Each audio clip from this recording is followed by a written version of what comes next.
কত মানুষের মারছে এখানে, কি এক অবস্থা আল্লাহ। আমাদের এইখানে এই যে জুতার অভাব নাই। ধানমন্ডি 32 নম্বরে মিলল রহস্যময় আয়না ঘরের খোঁজ। ধানমন্ডি 32 নম্বর বাড়ি একটি ঐতিহাসিক স্থান হলেও আজ নতুন করে আলোচনার কেন্দ্রবিন্দুতে এই বাড়ি। বাড়িটির বেসমেন্ট থেকে উঠে এসেছে এক বিস্ময়কর ও ভয়ঙ্কর রহস্য। স্থানীয় বাসিন্দাদের মতে এখানে লুকিয়ে ছিল এক বিশাল আয়নাঘর, যেখানে একবার প্রবেশ করলে বের হওয়াই ছিল কঠিন। আর সবচেয়ে ভয়ঙ্কর তথ্য সেখান থেকে পাওয়া গিয়ে শেখ হাসিনার বাড়িতে মিলল হাজার হাজার লাশ। কিভাবে জানেন? রুমের ভিতরে কিন্তু গর্ত করে তার ভিতরে একটা মানুষ ঢোকার জায়গা করছে, শুধু একদম জবাই করে ওর ভিতরে ফেলে দিছে। হ্যাঁ, আপনি যে কথাগুলো শুনলেন অবশ্যই সত্য। এবং সেখানে পাওয়া গেছে পাটকে পাট জুতা, এবং যে জুতাগুলো পাওয়া গেছে অবশ্যই ছাত্রদের জুতা দেখলে বোঝা যায় যেগুলো জুতা কীরকম এবং কার জুতা। তো 5ই আগস্টের রাতে যে গণহত্যা চালাইছে তারই কিন্তু এক মূল রহস্য ধরা পড়ে গেছে। তো যাই হোক না কেন, পুরো ভিডিওটা না দেখলে বুঝতে পারবেন না। আর একটা কথা বলতে চাই, এই হাসিনা যে তার মনে যদি এক ফোঁটা মায়া দয়া থাকতো তাহলে সে এগুলো কাজ করতে পারতো না। আপনারা জানেন যে কী কাজগুলো করে গেছে এই হাসিনা, সেগুলো বললে আপনি ভিডিও দেখলে চোখে পানি এসে যাবে। হয়তো আপনি পুরো ভিডিওটা দেখবেন, তাহলে ইনশাল্লাহ বুঝতে পারবেন। তার আগে একটা ছোট্ট অনুরোধ, আপনি যদি আমার চ্যানেল নতুন হয়ে থাকেন অবশ্যই চ্যানেলটা সাবস্ক্রাইব করে দিয়ে যাবেন এবং কমেন্টে জানাবেন ভিডিওগুলো কেমন লাগে। চলুন যাই ভিডিওটা শুরু করি। মানুষের চোখ ফুটে ফেলেছে, চোখ সেগুলো দিয়ে ফেলেছে।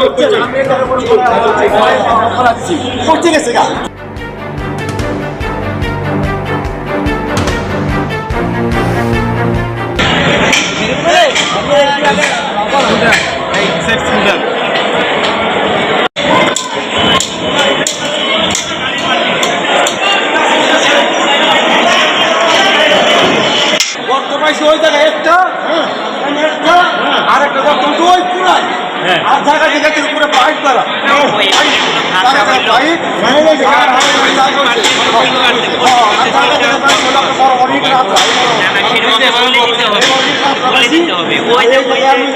ডুব দিলাম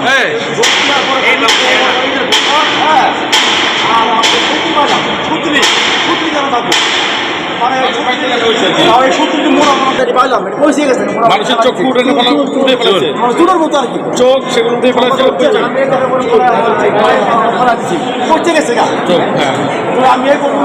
পানি ওরা ঠান্ডা বরফ, পানির মধ্যে খাওয়ান যায় না, অনেক ঠান্ডা পানি। আমি পানির মধ্যে কিছু রাখছেই তাও খাওয়ান যায় না। মানুষের মাথাটা কি বাড়ছে নাকি? না না, আমি মানুষের মাথা অথবা মানুষের মাথা কম বেরোলি না। আমি কিন্তু অনেক উদর্শে খুঁজলাম, অনেক চারটি খুঁজলাম, যদি আল্লাহর মতো কোনো কিছু পাওয়া যায় কিনা, হাড্ডি মাটি কিছু পাওয়া যায় কিনা। হাড্ডি মাটি অনেক পাই না, তবে এই জায়গায় অনেক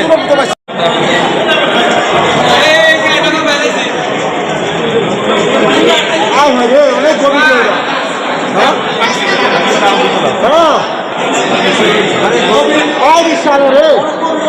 হ্যাঁ, আমি কবে না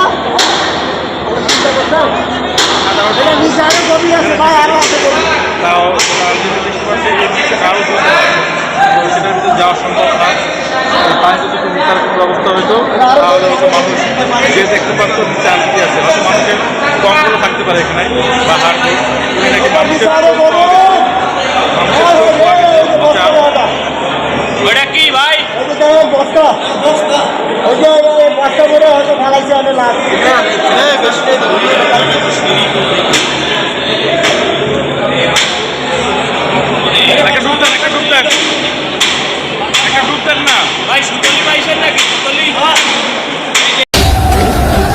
কত মানুষের মারছে এখানে, কি এক অবস্থা আল্লাহ। আমাদের এইখানে এই যে জুতার অভাব নাই। ধানমন্ডি 32 নম্বরে মিলল রহস্যময় আয়না ঘরের খোঁজ। ধানমন্ডি 32 নম্বর বাড়ি একটি ঐতিহাসিক স্থান হলেও আজ নতুন করে আলোচনার কেন্দ্রবিন্দুতে এই বাড়ি। বাড়িটির বেসমেন্ট থেকে উঠে এসেছে এক বিস্ময়কর ও ভয়ঙ্কর রহস্য। স্থানীয় বাসিন্দাদের মতে এখানে লুকিয়ে ছিল এক বিশাল আয়নাঘর, যেখানে একবার প্রবেশ করলে বের হওয়াই ছিল কঠিন। আর সবচেয়ে ভয়ঙ্কর তথ্য সেখান থেকে পাওয়া গিয়েছে মানুষের কঙ্কাল।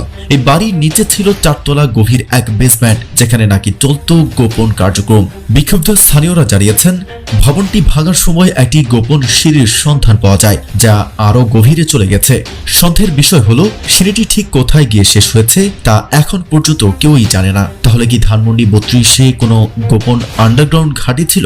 বহু বছর ধরে এই বাড়ি ঘিরে নানা গুজব শোনা যেত। অতীতে অনেকবার আওয়ামী লীগের ক্ষমতা টিকিয়ে রাখার জন্য বিভিন্ন ষড়যন্ত্রের অভিযোগ উঠেছে। অনেকে বলছেন শেখ হাসিনার আমলে ধানমন্ডি 32-এ এমন কিছু গোপন ঘর তৈরি করা হয়েছিল যেখানে সরকার বিরোধীদের আটক রাখা হতো। এমনকি কথিত আছে এখানে ভয়ঙ্কর নির্যাতন চালানো হতো, যার সাক্ষী হতে পারে এই কঙ্কালগুলো।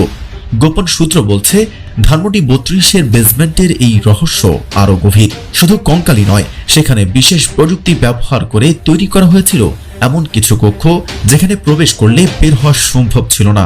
অনেকে ধারণা করছেন এটি ছিল গোপন জিজ্ঞাসাবাদ কেন্দ্র, যেখানে নির্যাতন চালিয়ে তথ্য আদায় করা হতো।